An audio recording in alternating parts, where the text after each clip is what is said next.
맹추위를 뚫고 이렇게 또 주님 전에 나오신 여러분들을 사랑하고 환영하고 축복합니다. 이 추위를 녹일 만한, 그야말로 이 추위를 녹이는 그 뜨거운 하나님의 역사와 은혜가 가득한 이 밤 되기를 소망합니다. 말씀 가운데 우리에게 깨달음을 주시고 또 깨달을 뿐만 아니라 또 그렇게 살아갈 수 있는 힘을 얻는 이 예배가 되기를 소망합니다. 저는 2006년 1월 22일에 지금으로부터 13년 전이죠. 2006년 1월 22일 교육전도사로 첫 사역을 시작하였습니다.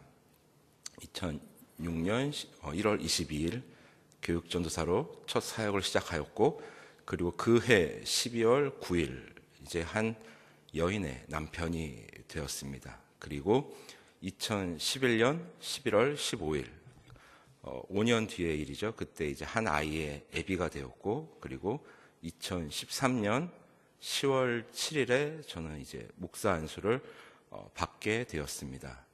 2006년부터 2013년까지 이 7년 어간에 있어서 저희 신분상의 변화가 있게 되었습니다.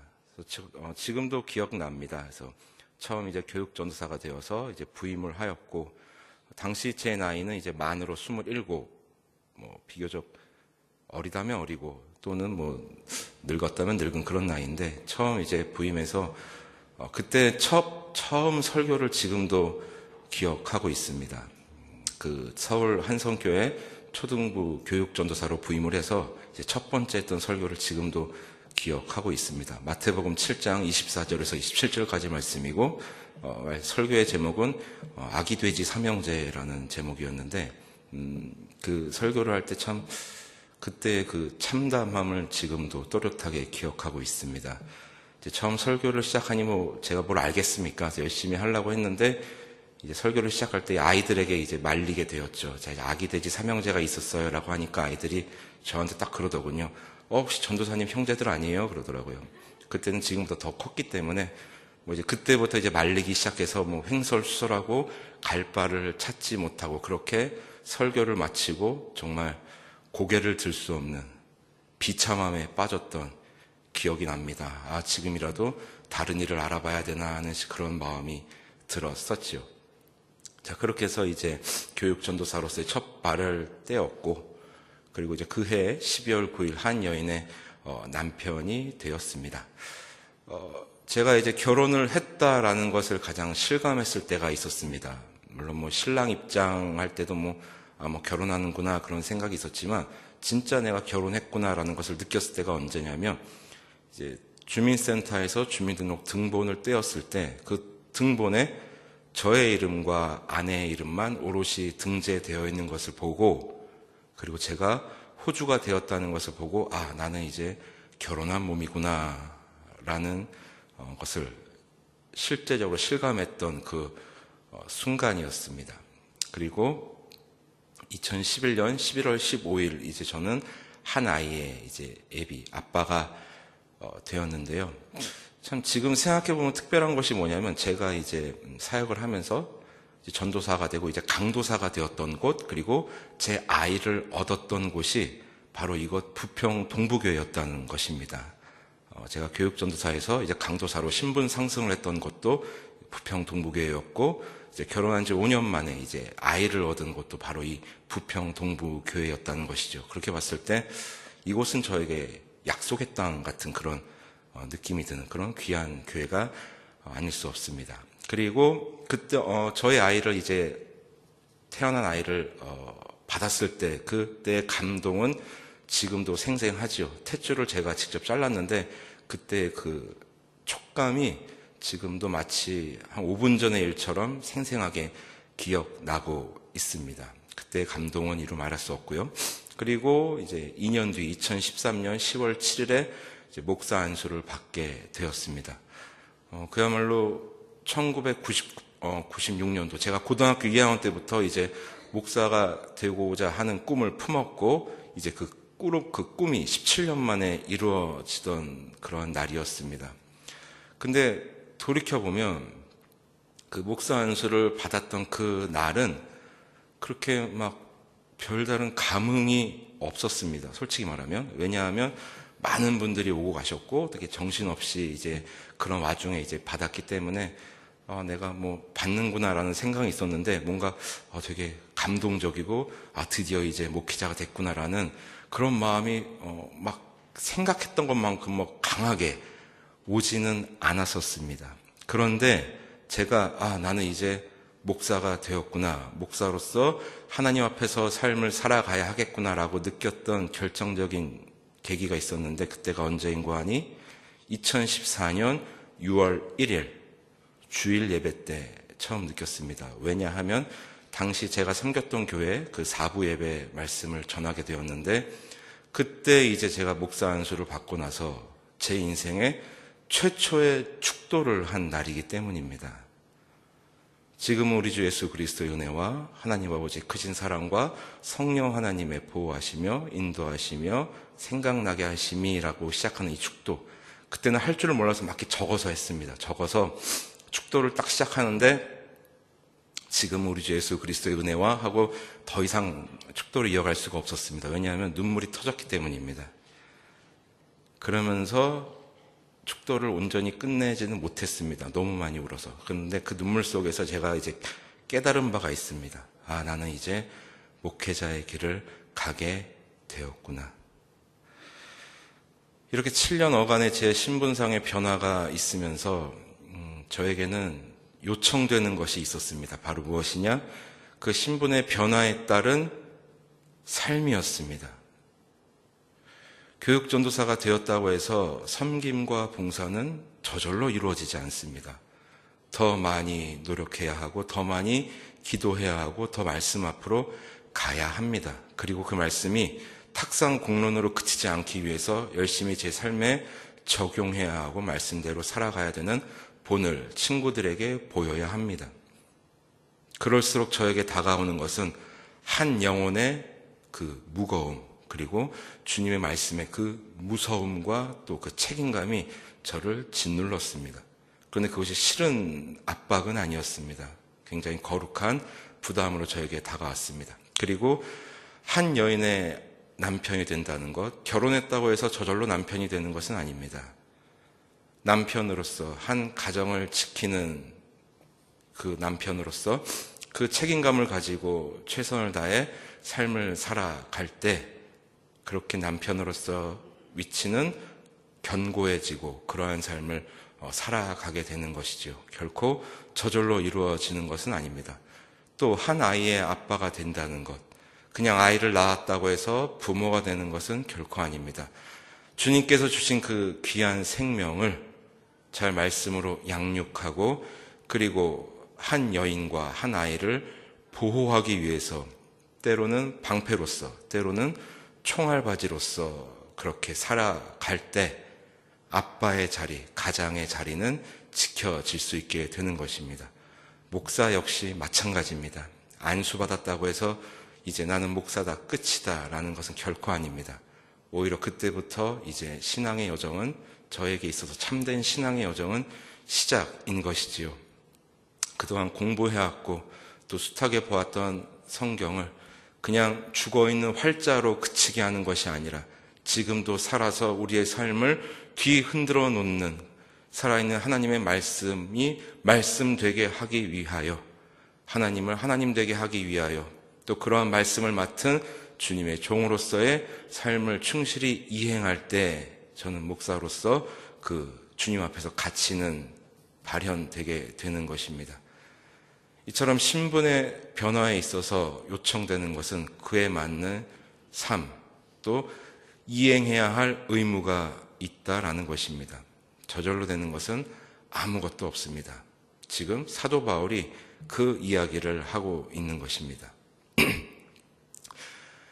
꿈에도 그리던 그렇게 보고 싶은 빌립보 교회 성도들을 향하여 사도 바울의 러브레터는 계속 이어지고 있습니다. 우리는 3주 전 금요일에 이제 사도 바울이 표대를 향하여 달려가는 그 신앙의 여정을 살펴보면서 함께 달려가노라라는 주제를 가지고 함께 말씀을 나누었습니다. 그래서 우리의 그 신앙의 여정에 있어서 전력 질주는 지금도 현재 진행형이라고 말씀드렸습니다. 앞으로 우리가 받게 될 그 하늘의 상급을 바라보며 우리가 영으로서 하나님 앞에 서는 그 순간까지 우리의 이 신앙의 여정은, 우리의 이 전력 질주는 멈추지 말아야 한다고 말씀드렸습니다. 그 길이 굽은 길이라 할지라도 또는 험한 길이라 할지라도 우리는 멈춰서는 안 된다고 말씀드렸습니다. 그리고 사도 바울은 그에 이어서 그 달려가는 우리의 그 신앙 여정이 어떠해야 하는지 오늘 말씀에서는 좀 더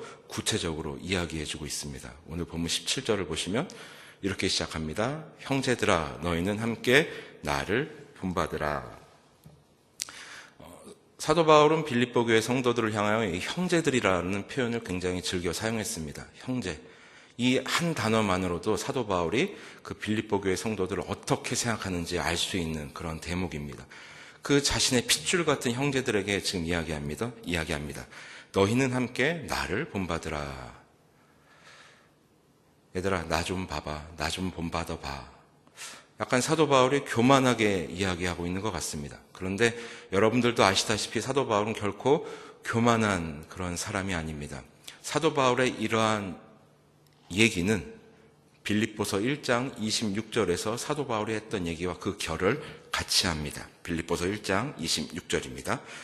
내가 다시 너희와 같이 있으므로 그리스도 예수 안에서 너희 자랑이 나로 말미암아 풍성하게 하려 함이라. 이 말씀의 1장 26절의 배경은 이제 사도 바울이 로마 감옥에 있으면서 이제 빌립보 교회 성도들에게 이제 했던 이야기인데 어떤 얘기냐면 나는 내 마음 같아서는 내 소원은 빨리 이 세상을 떠나서 주님 곁으로 가고 싶다. 내가 원하는 것은 그것이다. 더 이상 이 힘든 삶을 끝내고 빨리 주님 곁으로 가고 싶다. 그러나 내가 이 힘든 고난을 이겨내고 힘든 이 믿음의 싸움을 이겨내고 이 그리스도인의 자리를 지켜나감으로 인해서 내가 성도로서 이 나에게 부여받은 자리를 이탈하지 않음으로 인해서 여러분들이 그런 나를 보고 내가 성도로서의 자부심을 느낀다면 쉽게 말하면 이겁니다. 야, 저렇게 힘든 것을 이겨내는 저 사도 바울, 그래 저게 성도의 모습이지. 그리고 나도 그런 성도야. 그러니까 나도 이겨낼 수 있을 거야. 나도 할 수 있어. 라는 그런 자부심을 스스로 여러분들이 가질 수 있다면, 그럴 수 있다면 나는 버티겠다라는 얘기입니다. 본인의 그러한 감옥에서의 삶이 여러분들에게 조금이나마 도움이 될 수 있다면 나는 버티고 또 버티고 그렇게 살아가겠습니다. 자, 이러한 내용과 지금 결을 같이 하는 내용입니다. 그래서 그것을 우리가 어떻게 추측해 볼 수 있냐 하면 그 바로 다음 문장을 보시면 그리고 너희가 우리를 본받은 것처럼 우리라고 했습니다. 우리. 복수를 썼습니다. 우리. 자, 무슨 내용이냐? 여러분들 생각해 보십시오. 그 옛날 우리가 함께 신앙생활했던 그때의 모습을, 그리고 여러분들이 그 당시 보았던 신앙의 선배들의 모습을 여러분들 기억하십시오. 그때 우리 정말 뜨겁게 하나님을 예배하지 않았습니까? 어떠한 어려움도 우리는 이길 수 있을 것이라고 우리는 그렇게 여기지 않았습니까? 여러분들 그때를 잊지 마십시오. 그러면서 여러분들 이렇게 이겨내고자 하는 저의 삶을 보시고 여러분들의 선배들의 삶을 본받으시면서 여러분들의 그 달려가는 신앙 여정을 멈추지 말아 주십시오라고 지금 권면하고 있는 것입니다. 자, 그렇게 권면할 뿐만 아니라 사도 바울은 또한 주의해야 할 것을 또한 이야기하고 있습니다. 그런데 그냥 이야기하는 것이 아니라 자, 어떻게 얘기하는지 한번 보십시오. 자, 18절. 내가 여러 번 너희에게 말하였거니와 이제도 눈물을 흘리며 말하노니. 여기서 말하는 눈물은 뭐 기쁨의 눈물도 아니고 슬픔의 눈물도 아니고 자, 어떤 눈물이냐 하면 상대방이 내 말을 못 알아들을 때, 너무 이 벽을 보고 얘기할 때, 답답할 때, 여러분 그럴 때 눈물 흘려 보셨지요? 정말 막 내가 울려고 우는 게 아니라 너무 막 분하고 답답해서 흘리는 그 눈물, 좀 만감이 교차한다고 할 수 있겠는데 지금 사도 바울이 그런 눈물입니다. 자, 왜 눈물을 흘리며 말합니까? 여러 사람들이 그리스도의 십자가의 원수로 행하느니라. 여기서 말하는 여러 사람은 불특정 다수가 아니라 함께 신앙생활했던 신앙의 동지들이 이제는 십자가의 원수로 살아가고 있다는 것입니다. 좀 더 구체적으로 말하면 당시 빌립보 교회와 로마 사회에는 이러한 사람들이 이제 특세했습니다. 율법주의자들과 반도덕주의자들. 반도덕주의자들은 뭐냐면 쉽게 말하면 이겁니다. 나는 예수님 믿어서 구원받았어. 그러니까 나는 구원이 취소될 리가 없어. 그러니까 이제 나는 막 살아도 돼. 흥청망청 쾌락을 쫓아 살아도 나의 구원은 취소될 리가 없어. 그러니까 재밌게 살자. 자, 부끄럽지만 저 역시 그렇게 생각했던 적이 있습니다. 정확히 말하면 고3 때 그런 생각을 한 적이 있습니다. 나는 예수님 믿어서 구원받았는데 왜 대학은 가야 되고 왜 공부를 해야 하냐. 그러면서 이제 막 마음껏 살라고 할 때 그때 이제 저에게 왔던 것이 이제 아버지의 몽둥이였기 때문에 다시 이제 생각을 고쳐먹었죠. 굉장히 위험한 생각 아닙니까? 여러분, 예수 그리스도를 믿음으로 받은 구원은 이제 신앙의 여정의 출발이지 종착점은 아닙니다. 그렇게 해서 구원을 이루어 가야 한다고 사도 바울은 빌립보서 2장에서 이야기하고 있습니다. 두렵고 떨림으로 너희들의 구원을 이루라 라고 이야기하고 있습니다. 그런데 반도덕주의자들은 그 모든 것을 거부하고 이제는 흥청망청 쾌락을 쫓아 살아갑니다. 또한 율법주의자들은 반대로 그 율법에 얽매여서 그 율법을 하나 지킬 때마다 나의 의는, 나의 올바름은 증명된다. 율법을 지킴으로 해서 나는 더욱더 부각되고 나는 나만 의인이다. 여러분들 나를 본받아라, 나를 따라해라. 이렇게 자기를 뽐내면서 타인을 정죄합니다. 그러니까 반도덕주의자들과 율법주의자들로 인해서 지금 빌립보 교회뿐만 아니라 초대교회는 흐트러지고 있습니다. 그러한 모습을 보면서 사도 바울은 지금 가슴을 치며 눈물을 흘리면서 얘기하고 있습니다. 그리고 더 구체적으로 십자가의 원수들이다라고 이야기하고 있습니다. 십자가의 원수들. 여러분, 십자가의 정신은, 반대로 그럼 십자가의 정신은 무엇이겠습니까? 십자가의 삶은 여러분들 뭐라고 생각하십니까? 우리 그리스도인들에게 뗄래야 뗄 수 없는 것 바로 십자가입니다. 그러나 십자가의 삶이 무엇인지라고 우리가 생각했을 때 언뜻 떠오르는 것은 없습니다. 십자가 정신이란, 십자가의 삶이란 바로 자기 부인입니다. 성자 하나님이신, 말씀이 육신이 되어 이 땅 가운데 내려오신 성자 하나님이신 예수 그리스도께서, 예수 그리스도의 그 신성이 부인되던 곳이 바로 십자가입니다. 성부 하나님의 뜻을 이루어 드리고자 신이신 당신께서 인간의 몸으로 오신 것도 모자라 죽음을 맞이하신 곳, 당신의 신성을 철저히 부인하시고 오직 하나님의 뜻을 이루어 드리기 위해 모든 것을 내려놓은 것이 바로 십자가입니다. 그것이 바로 그것을 따르는 삶이 바로 십자가의 삶인 것입니다. 무슨 말이냐? 하나님 앞에서 저는 아무것도 아닙니다. 주님 없이는 저는 아무것도 아닙니다. 저 사람이 그리스도인인가 아닌가를 판별하는 방법이 있습니다. 자기 부인이 있는가, 그것을 보면 우리는 알 수 있습니다. 그러나 반도덕주의자들과 율법주의자들에게는 그것이 없습니다. 그들에게는 오직 자기 자신만 있을 뿐입니다. 십자가의 원수의 삶을 살고 있습니다. 자신들의 유한함으로 그리스도의 그 무한함을 가리고자 하는 우를 범하고 있습니다. 근데 여러분, 혹시 우리 속에는 그러한 마음이 없습니까? 나의 알량한 지식으로, 나의 알량한 경험으로 하나님의 뜻을 가리우려는 그런 실수들이 우리 안에는 없는지 한번 살펴보았으면 좋겠습니다. 그들을 향하여 사도 바울은 이렇게 고발하고 있습니다. 19절입니다. 그들의 마침은 멸망이요. 그들의 끝은 없다는 것입니다. 소망이 없다는 것입니다. 여러분, 우리 그리스도인들이 왜 힘든 인생 가운데서도, 고난 가운데서도, 시험 가운데서도, 어려움 가운데서도, 눈물 가운데서도 우리가 왜 이 삶을 부여잡고 살아가는 이유가 무엇입니까? 우리에게는 영원한 하나님 나라, 영생이 우리에게 있기 때문에 그것에 소망을 두고 우리는 이겨내고 견뎌낼 수 있습니다. 우리에게는 죽음 이후의 삶을 소망하고 있는 그런 귀한 소망이 우리에게 있습니다. 그러나 그들에게는 그 소망이 없습니다. 끝입니다.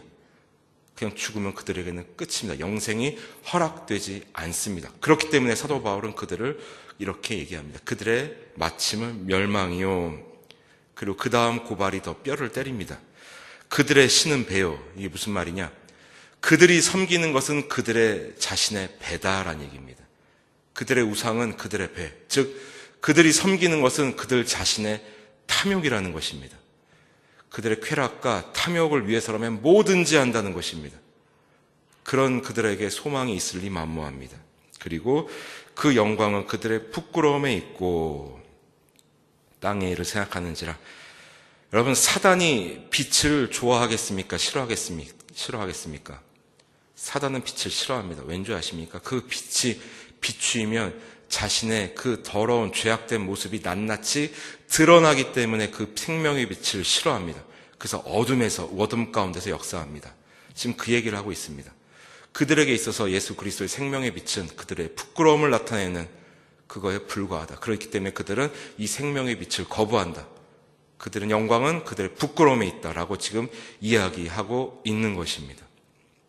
이 땅에서 그들의 삶은 좀 더 멋있어 보이고 좀 더 괜찮아 보이고 본받고 싶고 부러울만 하지만, 그러나 사도 바울은 그 다음 19절에서 분명히 이야기하고 있어요. 20절에서 이야기하고 있습니다. 여러분, 그들을 부러워하지 마십시오. 그들의 삶을 담고 싶어 하지 마십시오. 왜요? 우리의 시민권은 하늘에 있는지라. 여러분, 시민권과 영주권은 구별되는 거 아시죠? 영주권은 일정 기간 그 나라에서 살면 저절로 나오는 것입니다. 이제 당신 이 나라에서 그냥 거주해도 됩니다. 라는 일종의 그런 작은 허락 같은 것이죠. 그래서 그 나라에선 살고 있지만 그 나라의 존속을 위하여 혹은 그 나라의 발전을 위하여 그 나라의 국민으로서, 시민으로서 할 수 있는 것은 아무것도 없습니다. 반면에 시민권은 다릅니다. 이제 그 나라를 위해서, 그 도시를 위해서 이제 할 수 있는 무엇인가 할 수 있는 자격이 부여된다는 것입니다. 쉽게 말하면 투표권이 생긴다는 것입니다. 그 나라의 존속을 위하여, 그 나라의 발전을 위하여 뭔가 주권을 행사할 수 있다는 것입니다.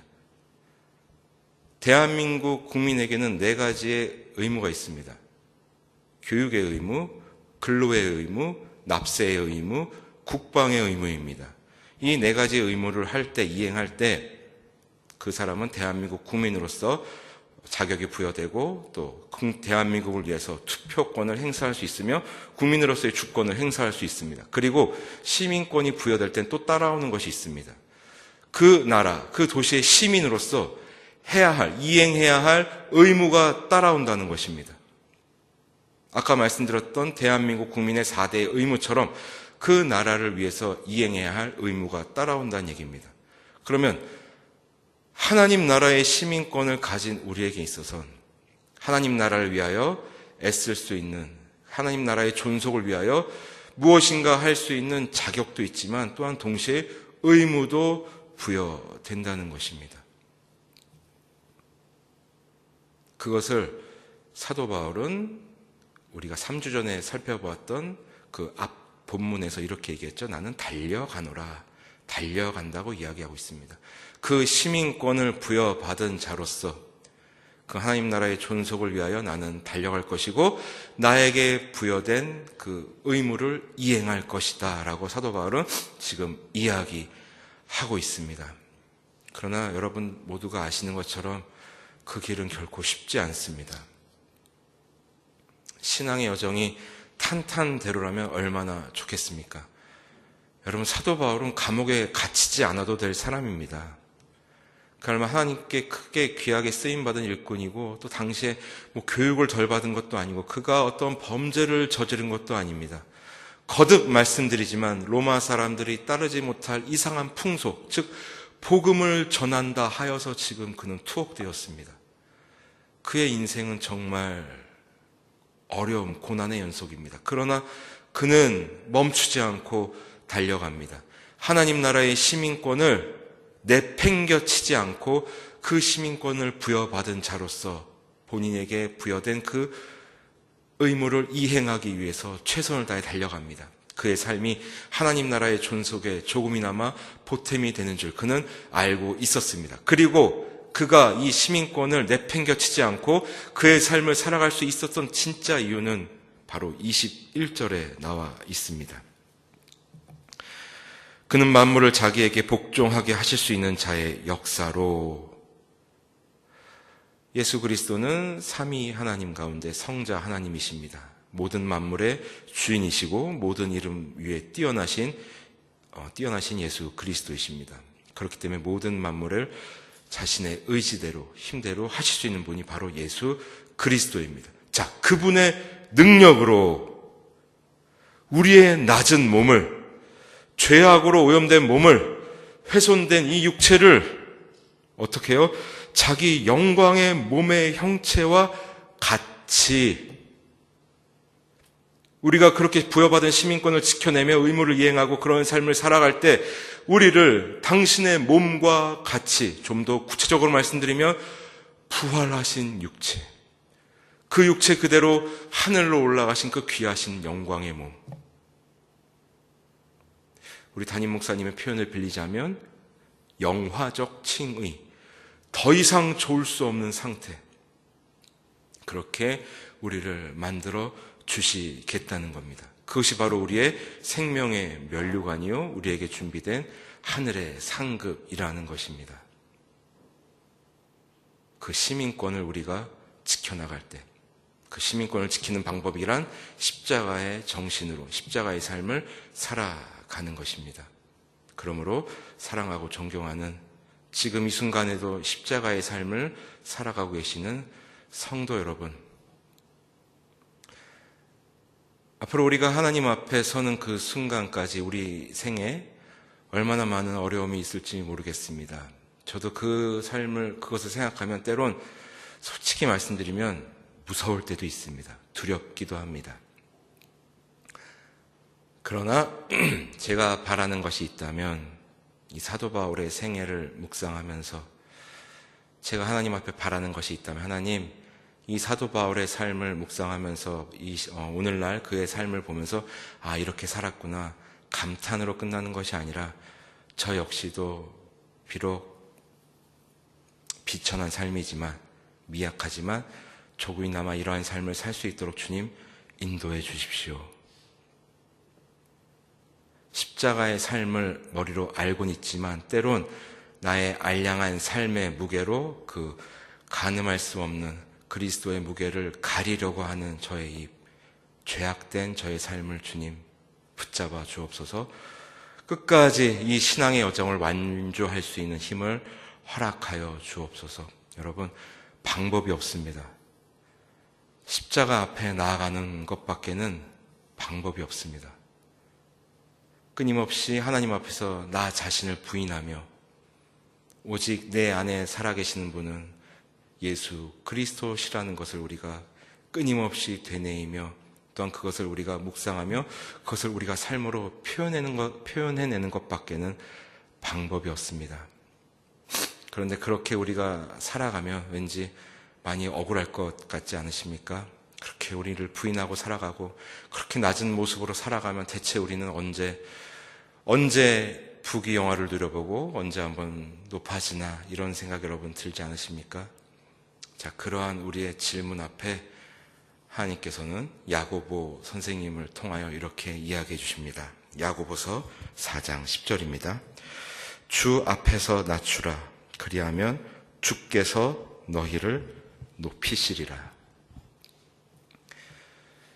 그 시민권을 부여잡고 하나님 나라의 의무를 이행하고 십자가의 정신으로 그러한 삶을 살아간다면 그분께서 우리를 자신의 영화로운 몸과 같이 해 주신다고 약속하셨습니다.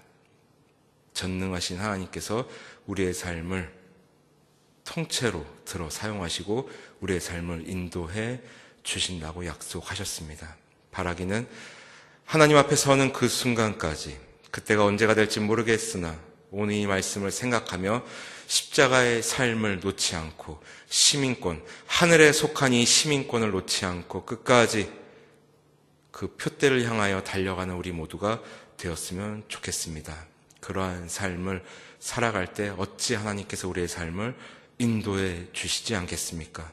어찌 우리의 삶을 십자가의 삶으로 만들어 주시지 않겠습니까? 어찌 그런 우리의 삶을 귀하게 여기시지 않겠습니까? 그러한 삶을 살아감으로 인하여 하나님 앞에 우리의 삶도 복된 삶이 되고, 뿐만 아니라 우리 신앙의 후배들이 우리의 삶을 보고 그들 역시 힘을 얻어 하나님 나라 위하여 끝까지 완주할 수 있는 그러한 복된 삶을 살아가는, 십자가의 삶을 살아가는, 하늘의 시민권을 가진 자들로서 살아가는 그런 복된 우리 모두의 삶이 되시기를 주님의 이름으로 소원합니다. 하나님 감사합니다. 우리를 이 땅에서 살게 하시지만 이 땅 가운데 속하지 아니하고 하나님 나라에 속한 하늘의 시민권을 가진 자로서 그렇게 택하여 주시고 살아가게 해주시니 감사를 드립니다. 그러나 아버지 하나님, 우리는 그 귀한 사실을 잊고 살 때가 너무나 많습니다. 우리의 삶을 내세울 때가 너무나 많고, 우리의 가진 것을 뽐낼 때가 많으며, 우리의 뜻이 하나님의 뜻이라고 착각하며 우리의 그 범주 안에 하나님을 끼워 맞추려는 실수를 범할 때가 너무나 많이 있습니다. 그러나 하나님, 우리가 그럴 때라도 하나님 한 번도 우리를 내버려 두지 않으시고 그럴 때마다 우리를 다시 한번 십자가 앞으로 불러내 주셔서 감사를 드립니다. 하나님, 바라기는 이제는 우리가 그 십자가의 삶을 머리로만 알고 있는 것이 아니라 우리의 가슴으로 끌어당겨 우리의 삶으로 표현할 수 있는 우리 모두가 될 수 있도록 주님 붙잡아 주옵소서. 하나님 앞에서 철저하게 우리 자신을 부인하며 오직 우리 안에 살아 역사하시는 그 성령 하나님을 나타내며 예수 그리스도의 생명을 드러내며 살아갈 수 있는 우리 모두가 될 수 있도록 주님 붙잡아 주옵소서. 그러한 삶으로서, 그러한 삶을 살아드림으로 인하여 모든 영광 하나님께 올려드리며, 또한 우리의 이 훼손된 육체가, 우리 훼손된 영혼이 그 주님의 날에 그 영화로우신 주님의 몸처럼 그렇게 우리가 다시 한번 부활하여 그 소망을 품고 살아갈 수 있는, 그 하늘의 상급을 바라보며 살아갈 수 있는 우리 모두가 되게 하여 주옵소서. 그것을 다짐하며 기도하는 이 시간 되게 하여 주옵소서. 주님, 우리가 기도하며 주님 앞으로 나아갈 때 하나님, 우리의 이야기만을 주님 앞에 쏟아내는 것이 아니라 주님의 음성에 귀 기울이며 주님과의 그 깊은 대화 속으로 들어갈 수 있는, 성령 하나님의 말할 수 없는 탄식 속으로 우리가 들어갈 수 있는, 우리를 위하여 친히 간구하시는 그 하나님의 음성과 하나님의 그 간구하심을 들을 수 있는 이 밤 되게 하여 주옵소서. 감사드리며 이 모든 말씀 우리 주 예수 그리스도 이름으로 기도드립니다. 아멘.